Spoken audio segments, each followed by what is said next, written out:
네, 오늘은 에베소에 전해진 복음 시리즈 설교 네 번째입니다. 너에게만 알려줄게, 너에게만 알려줄게 라는 제목으로 하나님 말씀 나누려고 합니다. 여러분들에게 말씀드렸듯이 에베소서는 바울이 감옥에서 썼던 편지입니다. 그가 첫 번째로 펜을 들고 썼던 하나님을 향한, 그리고 우리들을 향한 감탄, 그것은 바로 하나님을 찬양합시다 였습니다. 어떻게 감옥에서 그는 하나님을 찬양할 수 있었을까? 하늘에 속한 신령한 복, 그리스도 안에서 이미 우리에게 주신 하늘에 속한 신령한 복을 그는 또다시 발견하게 됐고, 그 하늘에 속한 신령한 복을 발견하게 되자 그는 찬양하지 않고 견딜 수 없었던 것이죠. 그의 마음속에 멈출 수 없고 참을 수 없는 하나님을 향한 찬양. 그 내용이 무엇이었습니까? 하나님이 나를 창세전에 선택하셨다. 내가 하나님을 위해서 무엇인가 기쁘게 하고 거룩하고 순종할 만한 것이 하나도 없을 때 그분에게 선택받을 만한 행동을 단 하나도 하지 않은 그 상태에서 하나님은 우리를 조건 없이 자격 없이 있는 모습 그대로 우리를 존재 그대로 선택하시고 우리를 받아주셨다. 무엇으로 받아주셨습니까? 하나님의 자녀로 삼아주셨다. 그리고 그 크신 사랑과 풍성한 은혜로 우리가 지난날에 지었던 모든 죄들을 용서하심으로 우리를 거룩한 자녀로 삼아주신 그 놀라운 복을 발견하고 바울은 찬양할 수밖에 없었던 것이지요. 그렇다면 오늘 저와 여러분들이 함께 살펴볼 하늘에 속한 신령한 복 네 번째는 무엇일까? 먼저 8절 말씀을 함께 보십시다. 함께 읽어보실까요? 하나님은 우리에게 모든 지혜와 총명을 넘치게 주셔서. 네 번째 신령한 복을 우리가 깨닫기 위해서는 지혜와 총명을 받아야 합니다. 여러분, 지혜가 무엇이고 총명이 무엇입니까? 일반적으로 우리가 지혜라고 하고 총명이라고 한다면 다른 사람들보다 더 탁월한 지식, 탁월한 분별력, 탁월성을 우리는 지혜와 총명이라고 하지요. 그러나 성경이 그리고 바울이 말하는 지혜와 총명은 조금 다른 개념이었습니다.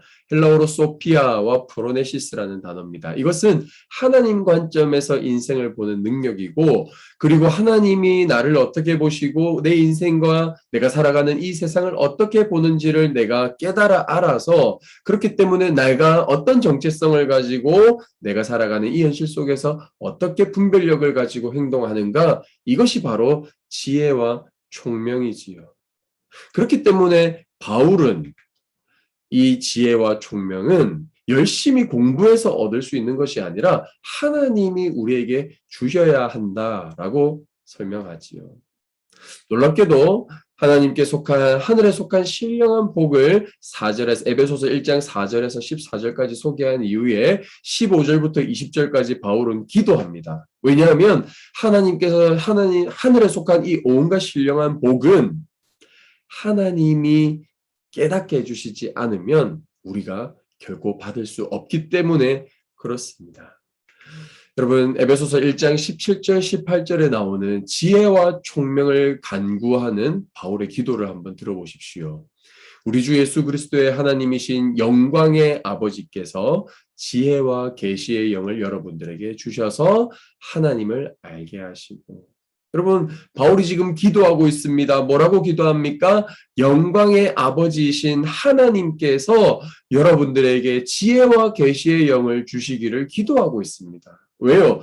지혜는 하나님의 관점에서 우리 인생을 이해하는 능력입니다. 그리고 하나님이 나를 바라보시는 그 관점, 그 정체성을 가지고 이 땅에서 어떻게 분별력 있게 살아가는 그 능력이 지혜와 총명이기 때문에 하나님이 그것을 주시지 않으면 우리는 하나님을 알 수도 없고 내가 하나님께 어떤 사람인지 알 수도 없고 하나님이 우리에게 주시는 영광스러운 상속, 하나님의 나라가 얼마나 풍성한지 부요한지 영광스러운지를 우리는 알 길이 전혀 없기 때문에 우리는 하나님께서 지혜와 계시의 영, 지혜와 총명을 주시도록 기도해야만 하는 것입니다. 여러분, 저는 이 말씀을 생각할 때마다 너무 감사한 게 있어요. 왜냐하면요, 여러분, 우리가 흔히 생각할 때 지혜는 무엇입니까? 똑똑한 거예요. 그래서 머리 좋은 사람이, 공부 잘하는 사람이 더 지혜로울 거라고 생각하는데 성경이 말하는 지혜는 그것이 아니라는 것이에요. 누가 하나님을 더 알 수 있습니까? 누가 하나님을 더 사랑할 수 있습니까? 누가 더 주님을 더 닮아갈 수 있습니까? 똑똑하다고 주님을 사랑할 수 없어요. 돈이 많다고 세상에서 잘 나간다고 해서 성공했다고 해서 하나님을 더 많이 알 수 있는 것이 아닙니다. 누가 더 주님을 더 알 수 있습니까? 누가 더 주님을 사랑하고 누가 더 예수님을 닮아갈 수 있겠습니까? 겸손한 사람. 주님이 저에게 지혜를 주시지 않고 주님이 저에게 하나님이 어떤 분인지 알려주시지 않으면 내가 그리스도의 사랑과 그리고 주께서 내게 베풀어 주신 그 구원의 영광을 내가 알 수 없습니다. 주님, 저에게 지혜와 계시의 영을 주십시오. 라고 기도하는 사람, 겸손히 주님을 찾는 사람, 가난해도 괜찮아요. 똑똑하지 않아도 괜찮습니다. 여러분, 하나님께 가난한 심령으로 주님의 지혜와 총명을 구하는 사람을 하나님이 누구든지 기쁘게 후이 넘치도록 주시는 분이 바로 우리 주님이라는 것을 우리가 함께 기억했으면 좋겠습니다. 여러분, 에베소서 2장 8절 9절을 한번 보십시오. 너희는 그 은혜에 의하여 믿음으로 말미암아 구원을 받았대요. 하나님이 베풀어 주신 그 십자가의 사랑, 부활의 능력, 그리고 하나님 보좌 우편에 승천하셔서 지금도 부어주시는 그 성령의 능력으로 말미암아서 주님이 우리에게 베풀어 주신 그 구원, 하나님의 자녀가 되었음, 하나님 나라의 백성이 되었음, 내가 바라보는 그 영원한 하나님 나라, 그 구원을 누가 받을 수 있다는 것입니까? 믿음으로 말미암아. 여러분 한번 생각해 보십시오. 만약에 똑똑한 사람이, 공부 잘하는 사람이, 성경을 많이 읽고 연구하는 사람이 주님을 더 잘 알고 주님을 더 닮아갈 것 같으면요. 어린아이들은 어떡합니까? 그리고 글자를 전혀 모르는 할아버지 할머니들은 어떡합니까? 아직까지 글자라고는 배워보지 못한 이 땅의 수많은 사람들은 어떡합니까? 여러분, 진리는 너무 단순해요. 어린아이도 이해할 수 있을 만큼 단순한 것이 하나님의 진리입니다. 그러나 내가 똑똑하다고 해서, 내가 누구보다 더 잘났다고 해서, 그래서 내가 조금만 마음만 먹고 노력만 하면 내가 하나님도 누구보다 더 많이 알 수 있다고 생각하는 사람에게 하나님은 자신을 감춰버리십니다. 그리고 나는 하나님이 은혜를 주시지 않으면 하나님이 지혜와 총명과 계시의 영으로 내게 하나님이 누구신지, 하나님이 나를 얼마나 사랑하시는지, 그리고 그 하나님 나라의 상급과 그 풍성하심이 무엇인지 내가 하나님이 은혜를 주시지 않으면 알 수 없습니다라고 가난한 심령으로 하나님을 그렇게 애타게 목마르게 찾는 사람들에게는 하나님은 그 은혜를 물 붓듯이 기름 붓듯이 쏟아 부어 주신다라는 사실입니다. 그렇기 때문에 이것은 우리에게서 난 것이 아닙니다. 우리의 노력과 우리의 열심으로, 우리의 똑똑함으로 난 것이 아닙니다. 그래서 하나님의 선물입니다. 우리가 한 것이 하나도 없습니다. 우리가 구원받기 위해서 한 것은 하나도 없습니다. 그분이 베풀어 주신 그 사랑, 그래서 누구든지 자랑하지 못하는 것입니다. 하나님이 지혜와 총명을 여러분들에게 부어주기를 원하십니다. 그 지혜와 총명이 우리 안에 충만히 부어지면 하늘에 속한 온갖 신령한 복, 그리스도 안에서 이미 우리에게 주신 그 복, 창세전에 우리를 선택하시고 하나님의 자녀 삼아주시고 지은 것이라고는 내가 숨쉬는 만큼, 숨쉬는 분량만큼, 내가 살아온 시간만큼, 세월만큼 지은 것은 죄밖에 없는 우리 인생들을 용서하시고 다시 우리를 안아주시는 그 하나님의 사랑을 그 지혜와 총명으로 깨닫게 하시고 경험케 하시고, 그래서 그 하나님을 찬미할 수밖에 없는 놀라운 하나님의 은총 가운데 우리의 삶이 풍성히 거하게 되기를 간절히 소망합니다. 여러분, 이 지혜와 총명이 우리에게 풍성히 거해지면 우리에게 어떤 은혜가 임할까요? 바로 하나님의 비밀을 우리는 깨닫게 됩니다.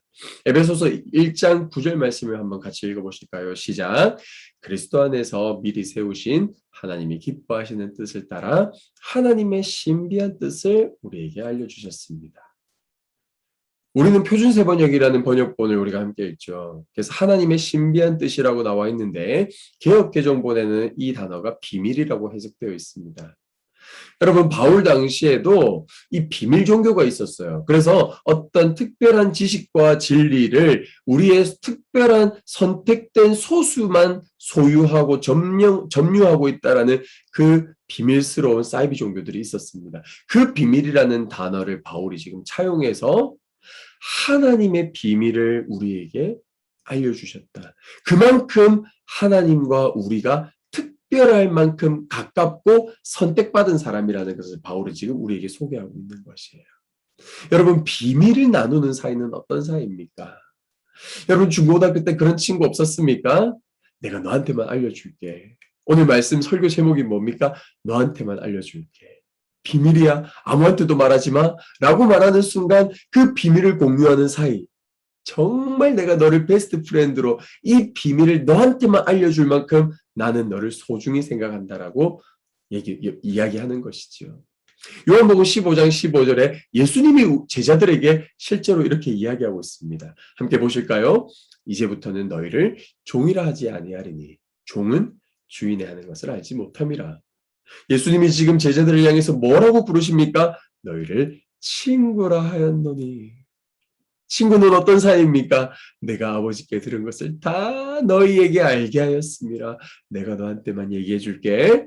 내가 이 비밀을 너한테만 알려줄게. 이 사이가 친구라는 거예요. 지금 바울이 그 하나님과 우리 사이를 이렇게 친한 친구 같은 사이로 묘사하고 있는 것이에요. 너한테만 알려줄게. 하나님의 신비한 뜻, 하나님의 비밀을 너한테 알려줄게. 그 비밀의 내용이 뭘까요? 에베소서 1장 10절에 소개되고 있습니다. 함께 읽어보실까요? 하나님의 계획은 때가 차면 하늘과 땅에 있는 모든 것을 그리스도 안에서 그분을 머리로 하여 통일시키는 것입니다. 여러분, 무슨 말씀일까요? 이게 하나님의 비밀의 내용이에요. 하늘과 땅에 있는 모든 것을 그리스도 안에서 그리스도께서 머리로 하여 그 아래에 다 통일되는 거예요. 통일되는 거. 먼저 우리가 하늘과 땅에 있는 모든 것이라는 게 무슨 의미인지 조금 더 자세히 알아봅시다.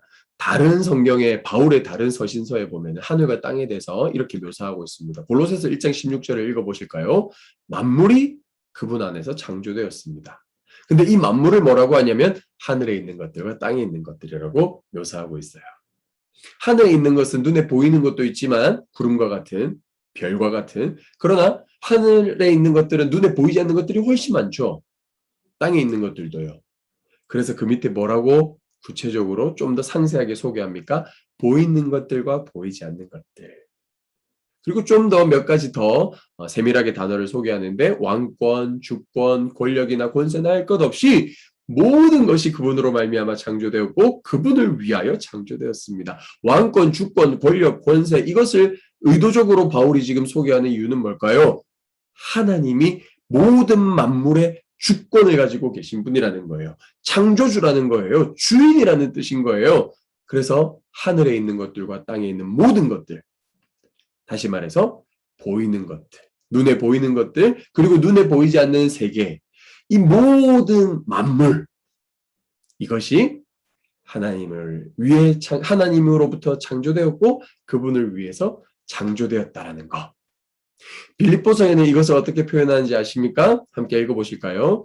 그리하여 하늘과 땅 위와 땅 아래에 있는 모든 것들이 예수의 이름 앞에 무릎을 꿇고 모두가 예수 그리스도는 주님이시라고 고백하여 하나님 아버지께 영광을 돌리게 하셨습니다. 여기도 하늘과 땅에 있는 모든 것들, 좀 더 세부적으로 하늘과 땅 위와 땅 아래에 있는 모든 것들이라고 세부적으로 묘사하지만 이것을 한마디로 이야기하면 하늘에 있는 모든 것들과 땅에 있는 모든 것들이 그리스도 안에서 그분을 머리로 하여 그 안에 만물이 통일되는 것. 근데 빌립보서는 좀 더 구체적으로 설명하죠. 모두가, 만물이, 눈에 보이는 것들과 보이지 않는 모든 피조세계가 예수 그리스도는 주님이십니다. 예수님이 하나님이십니다. 예수님이 창조주이십니다. 모든 세상은 예수님의 뜻대로 될 것입니다. 그리고 실제로 그런 세상이 나중에 펼쳐지는 것을 이야기하죠. 여러분, 예수 그리스도께서 주님이시라고 믿으십니까? 예수님이 하나님의 아들이심을 믿으십니까? 예수님이 하나님께서 온 세상을 창조하실 때 함께 계셨던 창조주 하나님인 것을 여러분 믿으십니까? 성경은 곳곳에 예수님이 주님이시다, 창조주이시다. 그렇기 때문에 온 세계가 예수님의 말씀에 복종하는 것에 대해서 성경은 기록하고 있어요. 그것을 가장 강력하게 증언하고 있는 성경이 마가복음이라고 저는 생각을 합니다. 마가복음에 보면 예수님이 주인이시다, 예수님이 주님이시다, 온 세상의 머리가 되신다, 그분의 뜻을 모두가 순종한다라는 것을 마가가 어떻게 소개하고 있냐면요. 첫 번째는 바람과 바다가 예수님의 말씀에 순종하는 모습으로 묘사하고 있습니다. 여러분, 파도가요, 바람이요, 예수님이 잠잠해 그러면 잠잠해집니다. 두 번째는요, 귀신이 들렸던 사람이 있었죠. 귀신 들린 그 사람에게 예수님이 귀신 떠나가, 그러니까 영적인 세계가 예수님의 말씀에 복종합니다. 세 번째는요, 12년 동안 혈루병으로 앓고 있던 여자를 예수님이 너가 이제 구원을 얻을 것이다, 너가 이제 그 병으로부터 나음을 얻을 것이다 라고 하니까 병이 그 순간, 예수님이 말씀하는 순간 질병이 예수님의 말씀에 순종하고 떠나갑니다. 그리고 네 번째는요, 야이로, 회당장 야이로라고 하는 그 딸이 죽었어요. 그런데 예수님이 그 딸을 찾아가서 뭐라고 얘기합니까? 달리다굼. 달리다굼이라는 것은요, 엄마나 아빠가 학교에 가는 아이를 깨울 때 웨이크업, 딸아 일어나, 학교 가야지, 유치원 가야지 라고 흔들어 깨울 때 달리다굼이라는 아람어를 씁니다. 예수님이 달리다굼, 무슨 뜻입니까? 소녀야 일어나. 그랬더니 죽었던 야이로의 딸이 살아납니다. 예수님의 말씀 앞에 죽음도 순종합니다. 여러분, 예수님이 이 땅에 오셔서 보여주신 모습이 무엇입니까? 바람과 파도가 예수님의 말씀 앞에 순종합니다. 영적인 피조세계, 귀신이 예수님의 말씀 앞에 순종합니다. 육체의 질병이 예수님의 말씀 앞에 순종합니다. 죽음도 예수님의 말씀 앞에 순종합니다. 예수님은 하나님의 아들이십니다. 예수님은 창조주이십니다. 하나님께서 말씀으로 천지를 창조하실 때 모든 피조세계가 그분의 말씀 앞에 순종했듯이 예수님의 말씀 앞에 하나님의 창조세계가 펼쳐지듯이 예수님의 말씀 앞에 모든 피조세계가 순종하는 것을 보게 됩니다.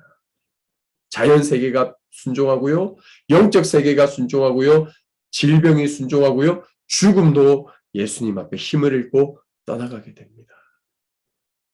여러분, 예수님이 이 땅에 오셔서 보여주신 이 모습은 어떤 모습입니까? 예수님이 가장 먼저 했던 설교가 뭡니까? 때가 찼다. 하나님의 나라가 가까이 왔다. 회개하고 복음을 믿어라.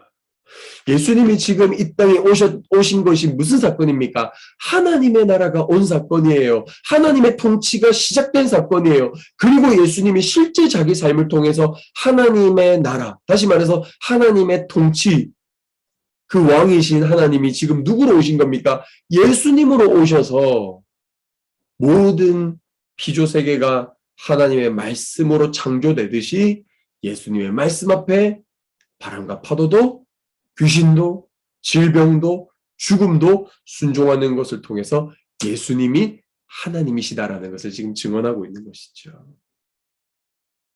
예수님이 오셔서 이런 일들이 일어났다면 이제 예수님은 십자가에 죽으시고 부활하셔서 제자들 보시는 앞에서 하늘 보좌 우편으로 승천하십니다. 그리고 지금도 하나님 보좌 우편에 앉아서 온 세상을 다스리고 계십니다. 무엇으로 다스립니까? 우리에게 성령을 보내주셔서 그 성령을 통하여 주님은 교회를 세우셨죠.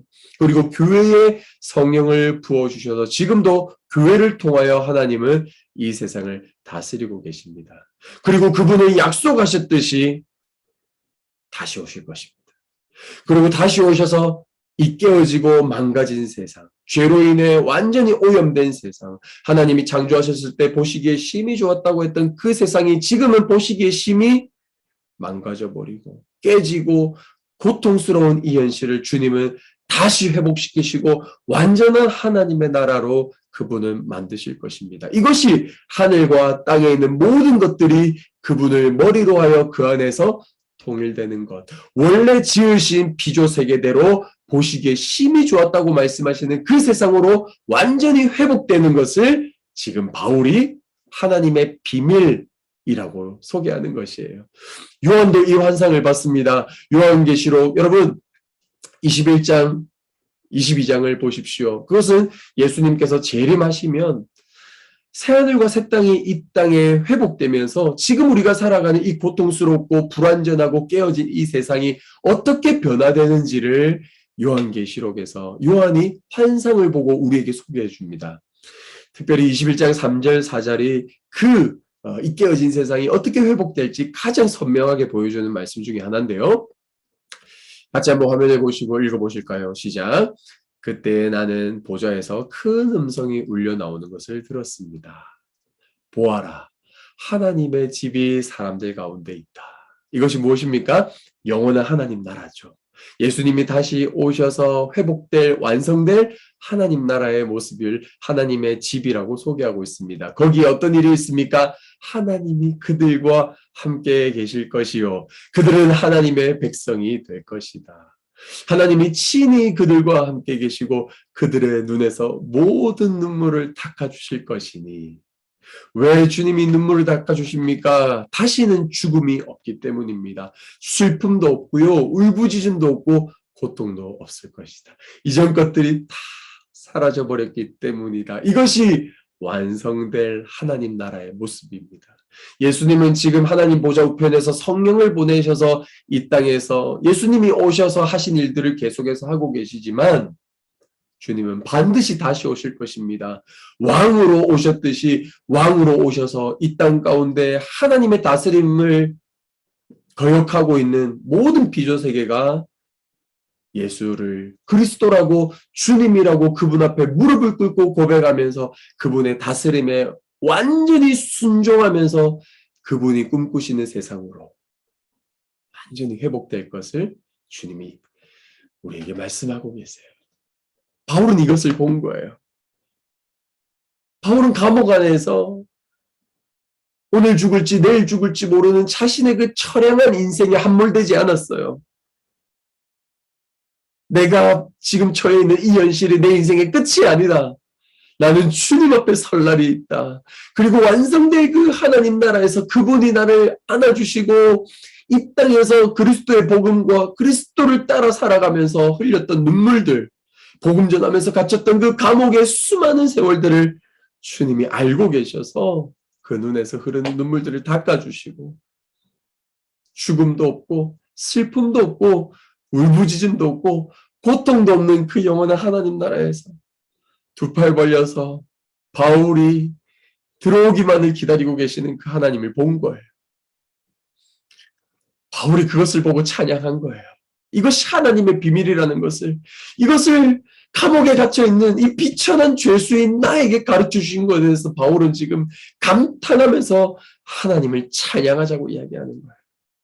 감옥 안에 있었지만 바울은 이미 하나님 나라에 들어온 자예요. 그래서 그는 더 이상 죽음을 두려워하지 않는 것이에요. 왜요? 빨리 죽어야 더 이상 죽음이 없는 영원한 하나님 나라에 들어갈 것이거든요. 빨리 죽어야 그 고통에서 해방될 거거든요. 빨리 죽어야 더 이상 슬픔도 울부짖음도 없는 그 영원한 완성될 하나님 나라에 하나님 품에 안기게 될 것이거든요. 여러분, 이 완성될 하나님 나라를 여러분 소망하십니까? 그리고 그 나라에서 여러분 다시는 죽음도 없고 슬픔도 없고 울부짖음도 없고 고통도 없는 그 나라에서 하나님과 영원히 함께 살아갈 그 나라를 여러분 기대하십니까? 더 놀라운 것은 더 놀라운 것은 무엇이냐면 에베소서 1장 11절에 나오는 이 놀라운 사건입니다. 같이 한번 읽어보실까요? 하나님은 그리스도 안에서 우리를 상속자로 삼으셨습니다. 이것은 모든 것을 자기의 원하시는 뜻대로 행하시는 분의 계획에 따라 미리 정해진 일입니다. 여러분, 상속자는 어떤 사람입니까? 부모의 유산을, 유업을 물려받는 자예요. 하나님의 유업이 무엇입니까? 하나님 나라예요. 그것을 지금 여기에 우리가 이미 유업으로 받은 자라는 사실이에요. 그게 상속자예요. 이게 우리의 정체성이에요. 여러분, 바울은 이 비밀을 보고 지금 감탄하고 감격하고 찬양하고 있는 것이에요. 이 놀라운 상속자의 신분이 미리 정해진 거라는 거예요. 이것에 대해서 여러분 유진 피터슨이라는 얼마 전에 작고하신 목사님께서 메시지라는 번역본을 성경을 직접 히브리어와 헬라어로 구약 성경과 신약 성경을 번역했는데요. 상속자라는 단어를 이렇게 해석해 놨습니다. 그리스도 안에서 우리는 자신이 누구이며 무엇을 위해 사는지를 알게 되었습니다. 여러분, 우리는 하나님 나라를 유업으로 받은 상속자예요. 우리는 죽어서 또는 예수님께서 다시 오셔서 완성될 그 하나님 나라에서 우리는 하나님 나라를 이미 소유한 자들이에요. 예수 그리스도를 구주라고 고백하면서 거듭난 그 순간부터 우리는 이미 하나님 나라를 유업으로 받은 상속자들이에요. 그 상속자는 무엇을 해야 되는 사람입니까? 내가 누구이며 무엇을 위해 사는지를 알고 살아가는 사람. 이게 아까 지혜와 총명이죠. 내가 누구인지 이 땅에서 나의 정체성을 깨닫고 살아가는 사람. 나는 이 땅에서 상속자다. 하나님 나라를 이미 유업으로 받은 자다. 그렇기 때문에 이 주변을 돌아보니 아직도 그 하나님 나라를 유업으로 받지 못해서 고통받고 슬픔과 탄식과 한숨 소리가 가득한 이 깨어진 세상을 바라보면서 그들에게 내가 경험한 이 하나님 나라, 내가 소유한 이 예수 그리스도의 생명을 그들에게 선물로 나눠주는 사람이 바로 하나님의 상속자라는 것이죠. 여러분, 그리스도인이 누구이며 무엇을 위해 사는 사람입니까? 이것에 대해서 요한복음 14장 12절에 예수님께서 명확하게 우리에게 제시하고 있습니다. 함께 읽어보시겠습니까? 내가 진정으로 너희에게 말한다. 나를 믿는 사람은 내가 하는 일을 그도 할 것이요. 그보다 더 큰 일도 할 것이다. 그것은 내가 아버지께로 가기 때문이다. 지금 예수님이 우리에게 뭐라고 말씀하십니까? 진정으로 진실로 내가 너희에게 말한다. 내 이름을 걸고 내 명예를 걸고 너희들에게 약속한다. 그것은 나를 믿는 사람은 나는 곧 길이요 진리요 생명이니 나를 길로 삼고 나를 진리라고 믿고 내가 가는 길만이 생명이라고 믿고 그 길로 걸어가는 사람은 내가 하는 일을 그도 할 것이요. 내가 했던 일보다 더 큰 일도 하게 될 것이다. 왜요? 내가 아버지께로 가기 때문이다. 십자가에 죽으시고 부활하시고 승천하셔서 하나님 보좌 우편에서 지금 성령을 부어주셨지 않습니까? 그리고 교회를 세우셨죠.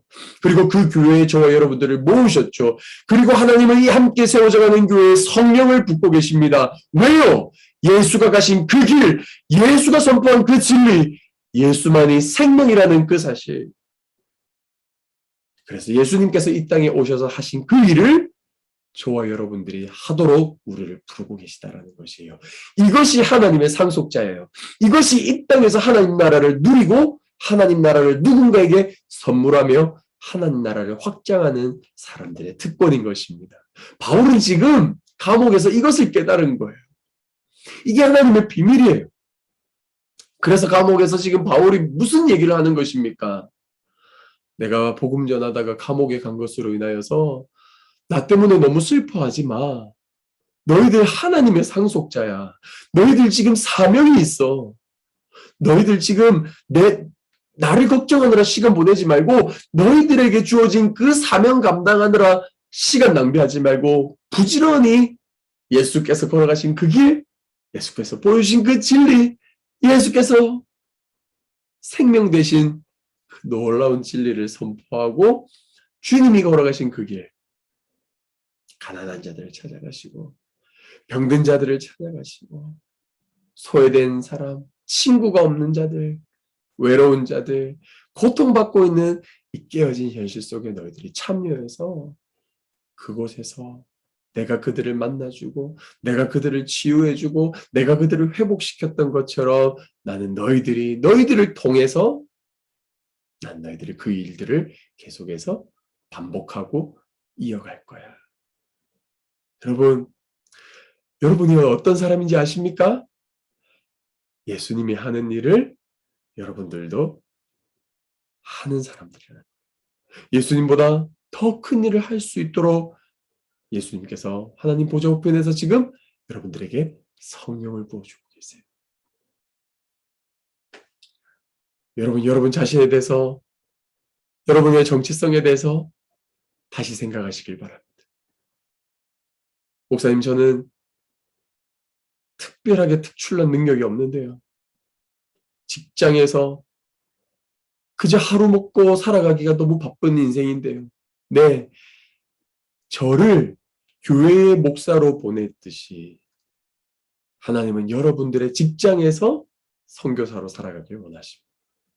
저를 교회의 목사로 부르셨듯이 여러분들의 일터의 목사로 하나님은 여러분들을 보내고 계신 거예요. 목사님, 저는 가정주부인데요. 하나님은 여러분들을 가정의 목사로, 가정의 선교사로 보내신 거예요. 가정에서 예수님이라면 그 가정에서 어떻게 하셨을까? 내가 하는 일을 너도 할 것이요. 나보다 더 큰 일을 할 것이야. 할렐루야. 여러분, 우리가 살아가는 주변을 좀 돌아보십시오. 주변에서 들려오는 하루에도 얼마나 많은 고통소리와 신음소리와 그리고 이 깨어진 세상 가운데 살아가는 사람들의 수많은 눈물과 한숨소리가 들립니까? 저는 제 인생 가운데 대학교를 졸업하고 나서 제 인생에 하나의 어떤 변곡점을 가져다 준 어른을 한 명 만났습니다. 한동대학교 부총장님이셨어요. 그 당시에. 그분은 온누리교회 장로님이셨습니다. 그는 미국으로 이민 가셔서 사업을 하시고 꽤 성공하신 분이세요. 근데 그분이 아울리치를 다니면서 단기 선교를 다니면서 지구촌 곳곳에 깨어진 세상을 보기 시작했습니다. 그리고 그분이 자기가 가지고 있는 모든 경제력을 동원하고 그분이 가지고 있는 모든 인맥의 네트워크를 동원해서 그분이 꿈꾸는 것이 생겼어요. 그분이 재산이 꽤 많습니다. 제가 이때까지 만나본 사람 세 번째 손가락에 꼽힙니다. 제 지인 중에요. 말고 조를 가지고 계신 분이에요. 그분이 꿈이 뭔지 아십니까? 그분이 전 세계를 돌아다니면서 경험한 게 뭐냐면요. 전 세계 돌아다녀 보니까 공부를 잘하고 똑똑한 사람들이 더 똑똑해지고 더 공부를 잘해서 더 성공할 수 있는 교육 시스템이 너무 많더라는 거예요. 그런데 어디에도 전혀 공부를 하지 못하고 전혀 글을 읽을 줄 모르는 사람들, 전혀 기술이 없는 사람들에게 이들을 글을 가르치고 이들을 기술을 가르쳐서 이들이 사회 속에서 건강한 시민으로 살아갈 수 있는 학교들은 잘 못 본 거예요. 잘하는 사람이 더 잘하도록 기회를 주는 학교 교육 시스템은 모든 세상이 그렇게 가고 있더라는 거예요. 그러나 망가진 사람들, 꿈이 없는 사람들, 내일이 없는 사람들, 가난한 사람들, 비참한 사람들, 이런 사람들이 사람답게 살 수 있도록 교육받는 시스템은 어느 누구도 잘 보지 못한 거예요. 그래서 그분이 가지신 꿈이 바로 전 세계 2,000개 학교를 세우겠다라는 거예요. 그리고 제가 이제 26살 때 대학을 졸업하고 만났던 그 시절에 제가 7번째 학교를 같이 시작하려고 그 대안학교를 설립하겠다는 그 콜링에 제가 함께 참여한 적이 있습니다. 그때 제가 그 장로님을 만나서 제 인생 가운데 하나의 중요한 변곡점이 생겼어요. 예수님이 저렇게 사시겠구나. 사업을 잘 되게 하신 이유가 뭐지? 나로 하여금 성공하시게 한 목적이 뭐지? 그리고 나로 하여금 이 많은 사람들의 인맥 네트워크를 형성하게 하신 하나님의 목적이 뭐지? 이걸 통해서 특별히 자기 눈에 들어온 것이 있는 거예요. 그건 뭐냐면 깨어진 교육이에요. 교육의 불균형을 이분은 본 거예요. 그리고 이 불균형을 균형케 하기 위해서 이분은 자신의 인생을 전부를 걸고 지금도 학교를 세우고 계세요. 아프가니스탄과 파키스탄에도 학교를 세웠습니다. 중국의 북한의 접경선에 학교를 세웁니다. 인도에 학교를 세웁니다. 여러분, 예수님이 하신 일을 하는 거죠. 예수님이 하신 일보다 더 큰 일을 하고 있는 거죠. 그의 심령에 하나님의 성령이 찾아오시면 예수님을 길로 삼고 예수님이 걸어가신 그 길이 진리라고 믿고 그 길로 가야만 생명의 길이라는 것을 받아들이고 살아가는 사람. 그것이 바로 그리스도인이죠. 바울은 지금 감옥 밖에 있는 에베소 교회를 향하여서 흔들어 깨웁니다. 너희들 정신 차려라. 너희들이 누군지 아느냐? 하나님의 비밀을 맡은 자들이다. 지혜와 총명으로 너희들의 마음의 눈을 밝히사 하나님이 누군지, 그리고 너희들의 부르심의 소망이 얼마나 큰지, 너희들의 부르심의 그 영광의 기업이 얼마나 풍성한지를 내가 알게 되기를 원하노라. 그것이 무엇입니까? 너희들은 하나님의 상속자다. 하나님의 나라, 영광스러운 하나님의 나라, 완성될 그 하나님의 나라를 우리는 지금 여기에서 경험하는 사람이다. 그래서 우리는 죽음을 초월했고 우리는 이 땅에 깨어진 현실들을 바라보면서 그 고통받고 눈물을 흘리고 있는 그들의 눈물을 닦아주는 하나님의 손수건으로 살아가는 사람들이다. 그리고 바울은 에베소서를 쓰기 시작합니다. 감옥에서 바울은 하나님을 찬양하고 있어요. 무엇 때문입니까? 하나님은 나를 창세전에 선택하셨다. 하나님이 나를 하나님의 자녀로 삼아주셨다. 무엇 때문에 찬송합니까? 하나님의 풍성한 은혜로 내 죄를 용서하셨다. 무엇 때문에 감옥 안에서도 찬양할 수 있습니까? 하나님이 우리에게 비밀을 알려주셨다. 무슨 비밀입니까? 하늘과 땅에 있는 모든 것들이 그리스도 안에서 그분을 머리로 하여 그 안에 통일되게 하는 그 비밀. 예수 그리스도가 주인이라고 온 피조세계가 그분의 말씀 앞에 복종하고 순종하며 그분이 지으신 보시기에 심히 좋았다라고 감탄하는 그 세상으로 회복되기 위하여 저와 여러분들을 그분의 상속자로 부르셨다라는 이 놀라운 비밀. 여러분, 제가 설교를 준비하면서 달력을 보니까 오늘 8월 15일이더라고요. 광복절이 되면 TV에서 수없이 많은 광복절 관련 우리나라가 독립하는 그 감격을 다시 재현하는 영화들을 우리에게 소개하죠. 여러분은 우리나라의 광복을 그리는 영화 중에 어떤 영화를 좋아하십니까? 제가 가장 즐겨보는 광복에 관련된 영화 중에 하나는 암살이라는 영화가 있습니다. 전지현과 하정우와 이정재가 나와서 아주 명품 연기를 보여줬죠. 거기에 광복 영화를 보면 항상 이 독립군들과 친일파 사이에 긴장이 있죠. 그래서 이 나라 빼앗긴, 주권을 빼앗긴 그 처절한 서름과 나라 잃어버린 이 민초들의 이 독립을 향한 열망, 그 독립군들의 나라를 향하여서 자신의 생명을 내어걸지 않습니까? 김구라든지 김원봉 선생님 같은 분들이 그런 분들이시죠. 그런데 꼭 거기에 아주 신임받던 사람들이 한 명 한 명 일본의 인질로 포로로 끌려갑니다. 그리고 심한 고문 끝에 그들이 나라를 배신하고 친일파로 돌아서게 되지요. 그리고 일본에서 허락해주는 수많은 부와 재산을 통해서 그들은 생명도 얻고 부도 얻고 그런데 나라를 되찾았어요. 8월 15일 아무도 뜻하지 않고 아무도 예상하지 못했던 그때의 광복이라는 놀라운 은혜가 찾아옵니다. 해방이 찾아오죠. 독립을 선언하는 8월 15일에 수많은 친일파들이 부끄러워하는 사람도 있고요. 그리고 부끄러워하지 않고 여전히 떳떳하게 살아가는 사람들이 있습니다. 영화 암살을 보시면은 전지현이 염석진으로 연기를 했던 이정재를 찾아가죠. 그리고 왜 친일파로 돌아섰냐고. 그때 그 수많은 동지들을 왜 팔았냐고. 그때 이정재의 대사가 명품 대사지요. 몰랐으니까. 해방될 줄 몰랐으니까. 도리를 경악하는 게 무엇입니까? 내가 알면 그랬겠나. 내가 알면 그랬겠나. 독립될 줄 알았다면, 해방될 줄 알았다면 내가 동지를 팔았겠나. 내가 친일로 돌아섰겠나. 차라리 그때 고문당하다가 죽어버리고 말지. 내가 알면 그랬겠나. 여러분, 하나님은 우리에게 비밀을 다 알려주셨습니다. 광복이, 해방이, 독립이 될 줄 모르고 친일파로 돌아서는 사람이 있을 수 있겠지요.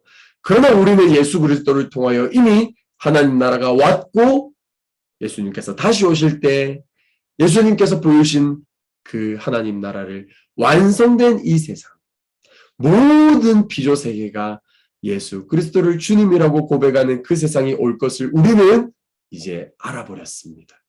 하나님의 비밀이 완전히 선명하게 우리에게 계시되었습니다. 우리는 이제 핑계댈 수 없는 사람들입니다. 그리고 우리는 하나님의 상속자가 되었다라는 것도 알게 된 사람들입니다.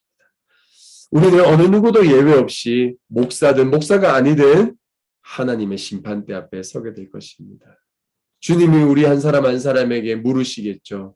네가 이 땅에서 무엇을 하고 돌아왔느냐라고 주님이 물으시겠죠. 그때 여러분, 이 이정재와 같이 제가 이렇게 빨리 하나님 앞에 서게 될 줄은 몰랐습니다. 알면 이렇게 살았겠습니까? 라고 여러분 핑계댈 수 있겠습니까? 여러분, 언제 우리가 주님 앞에 설지 언제 알겠습니까? 오는 순서는 있지만 가는 순서는 아무도 모른다고 하지요. 우리가 하나님 앞에 섰을 때 하나님 앞에 가져갈 이야기가 풍성한 사람들이 됐으면 좋겠어요. 예수님이 이 땅에서 보여주신 그 하나님 나라 운동을 저와 여러분들이 나를 믿는 사람은 내가 한 일을 그도 할 것이요 그보다 더 큰 일을 할 것이라. 여러분, 함께 세워져가는 교회는요, 우리 교회가 존재하는 한 예수님이 걸어가신 그 길과 진리와 생명 되신 그 길을 걷기를 소망합니다. 여러분, 이제 이 비밀을 알게 된 이상 우리는 뒤로 물러설 수가 없습니다. 몰랐으니까 알면 그랬겠나. 이런 핑계 댈 수 없는 삶에서 우리가 어떤 선택을 하시겠습니까? 여러분들을 초청합니다. 여러분들을 예수께서 가신 그 길로 걸어가기를 초청합니다. 그 길로 걸어갈 때 그 길에 계신 하나님을 만나게 될 것입니다. 그리고 여러분들을 통해서 고통과 눈물과 한숨으로 하루하루 보내던 그들에게 눈물이 닦여지고 하나님이 주시는 은혜와 평화가 충만한 하나님 나라가 여러분들의 이웃들의 삶에도 도래하게 되기를 간절히 소망합니다. 함께 기도하시겠습니다. 네, 오늘 말씀을 기억하면서 우리가 함께 찬양할 찬양은 원하고 바라고 기도합니다 라는 찬양입니다. 여러분, 무엇을 원하고 무엇을 바라고 무엇을 기도하며 남은 생애를 살기 원하십니까? 바울은 감옥에 있었지만 그의 꿈은, 그의 바람은, 그의 기도는 감옥 밖을 나가는 것이 아니라 도래할 하나님 나라의 완성, 그리고 하나님께서 그 완성될 하나님 나라를 우리가 마주하기 이전에 깨어지고 그리고 고통받는 이 세상을 저와 여러분들을 상속자로 삼으셔서 이 땅을 회복하고 이 땅을 치유하고 이 땅을 다시금 하나님이 그 꿈꾸셨던 그 세상을 지금 여기에서 실현하며 사는 것을 바울이 원하고 기도했습니다. 바라기는 이 찬양을 하면서 우리가 함께 하나님 아버지의 마음이 부어지길 간절히 바라고, 하나님께서 저와 여러분들을 불러주신 그 새로운 정체성, 하나님 나라의 상속자다라는 그 정체성을 가지고 우리가 남은 생애를 그렇게 소망하며 살아가기를 같이 좀 기도하는 마음으로 이 찬양을 불렀으면 좋겠습니다.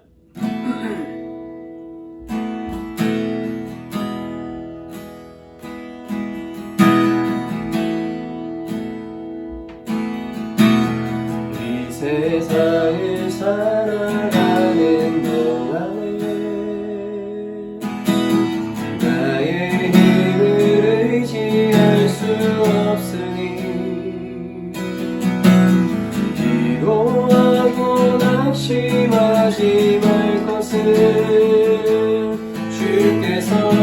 참 소망이 되심이라. 이 세상을 살아가는 동안에 나의 힘을 의지할 수 없으니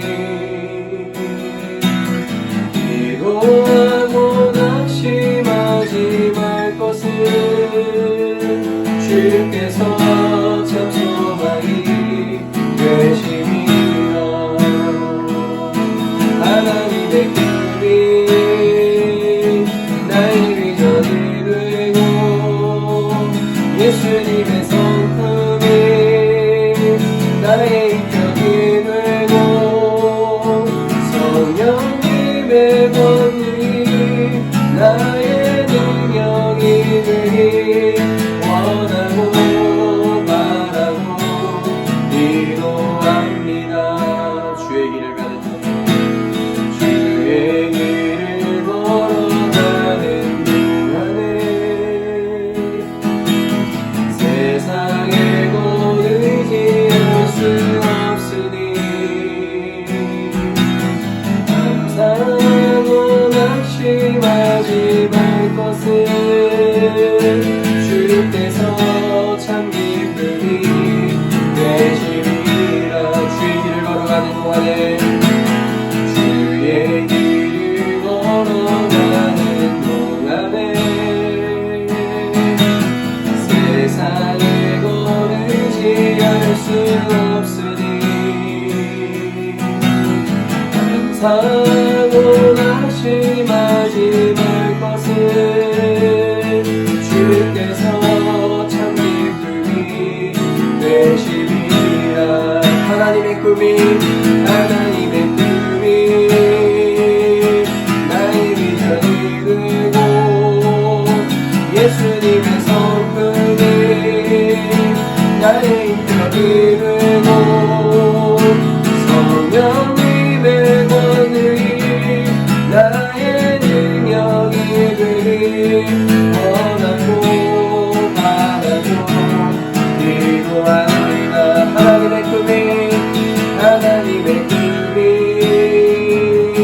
나의 비전이 되고 예수님의 성품이 나의 인격이 되고 성령님의 권능이 나의 능력이 되기 원하고 바라고 기도.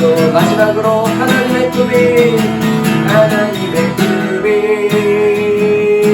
나의 비전이 되고 예수님의 성품이 나의 인격이 되고 성령님의 권능이 나의 능력이 되기 원하고 바라고 기도합니다.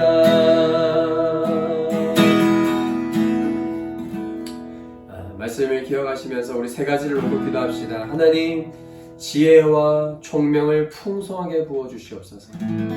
하나님, 그래서 지혜와 계시의 영으로 하나님이 어떤 분인지를 우리가 계속해서 알아가게 하여 주시고 그 크신 하나님, 말씀으로 천지를 창조하신 그 하나님께서 지극히 작고 작은 나 같은 인생에게 하나님만 알고 계시는 그 삼위 하나님만 알고 계시는 그 비밀을 우리에게 알려주셨다라는 그 놀라운 사실. 근데 그 비밀이 무엇이냐면 그리스도께서 머리가 되시고 그 안에서 모든 세상이 통일되는 예수 그리스도를 하늘과 땅 위와 땅 아래에 있는 모든 것들이 그리스도를 주라고 고백하게 되고 하나님이 지으실 때 보시기에 심히 좋았다라고 말씀하셨던 만물이 그분의 통치 아래에 있는 만물이 그분의 주권을 인정하며 그분이 지은 대로 순종하며 살아가는 이 아름다운 세상, 그런 세상이 오기를 위하여서 지금 이곳에서 우리를 상속자로 부르시고 우리와 동역자 삼으시면서 지금 이 땅을 우리와 함께 회복시켜가기를 원하시는 그 동역자 정신을 가지고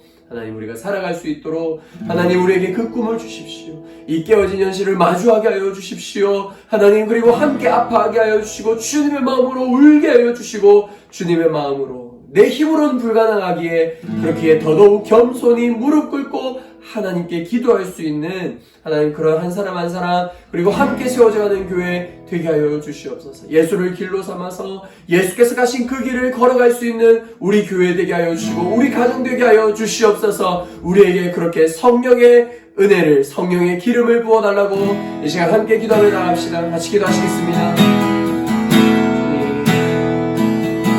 하나님의 꿈이 나의 비전이 되고 예수님의 성품이 나의 인격이 되고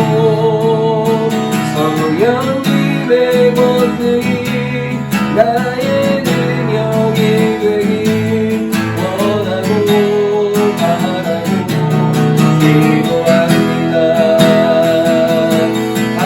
하나님의 꿈이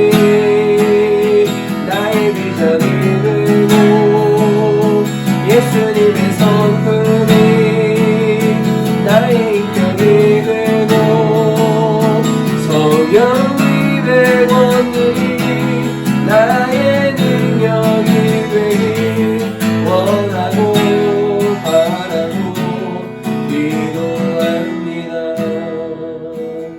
하나님의 꿈이 나의 비전이 되고 예수님의 성품이 나의 인격이 되고 성령님의 권능이 나의 능력이 되길 원하고 바라고 기도합니다.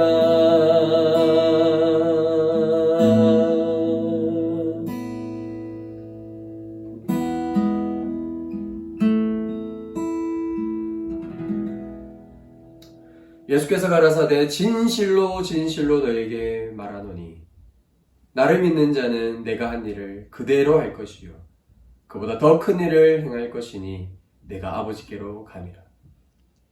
주님, 우리가 믿습니다. 주님이 온 세상의 유일한 길이시고 예수께서 가신 그 길이 진리이시고 예수님이 가신 그 길만이 생명의 길임을 믿고 그분을 우리의 길로 삼고 우리의 방향으로 삼고 우리의 생명으로 삼았습니다.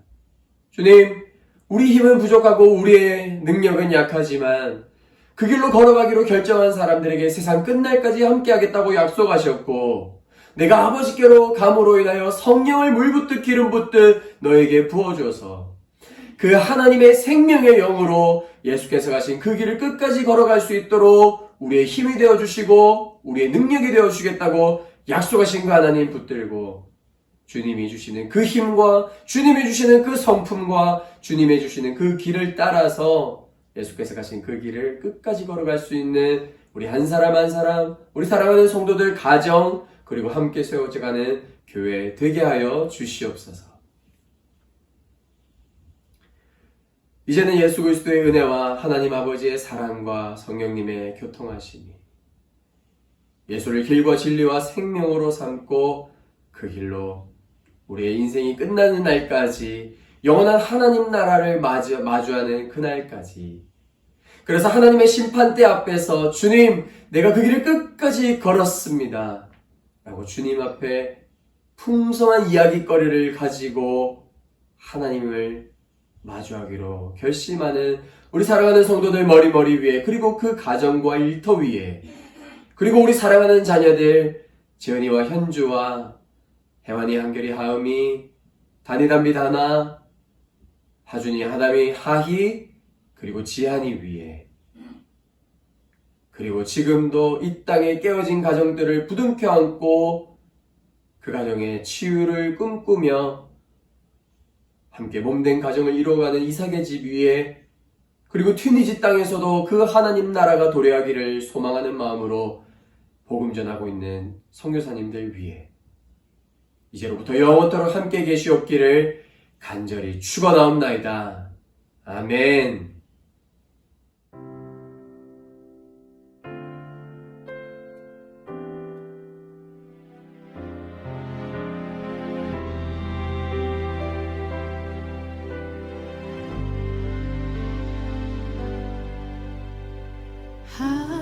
하나님 사랑 변치 않는다. 하나님 사랑 변치 않는다. 세상 다 변하고 날 버린다 해도 하나님 사랑 변치 않는다. 하나님 사랑 변치 않는다. 하나님 사랑 변치 않는다. 하나님 사랑 변치 않는다. 세상 다 변하고 날 버린다 해도 하나님 사랑 변치 않는다. 하나님 내 길 인도하신다. 하나님 내 길 인도하신다. 하나님 내 길 인도하신다. 나의 가는 길 다 주님께 있으니 하나님 내 길 인도하신다. 반드시 기도 응답하신다. 반드시 기도 응답하신다. 반드시 기도 응답하신다. 때론 나의 뜻과 다른 길이라도 반드시 기도 응답하신다. 반드시 기도 응답하신다. 반드시 기도 응답하신다. 반드시 기도 응답하신다. 때론 나의 뜻과 다른 길이라도 반드시 기도 응답하신다. 하늘의 것을 구하며 산다. 하늘의 것을 구하며 산다. 하늘의 것을 구하며 산다. 세상 헛된 것에 소망 두지 말고 하늘의 것을 구하며 산다. 하늘의 것을 구하며 산다. 하늘의 것을 구하며 산다. 하늘의 것을 구하며 산다.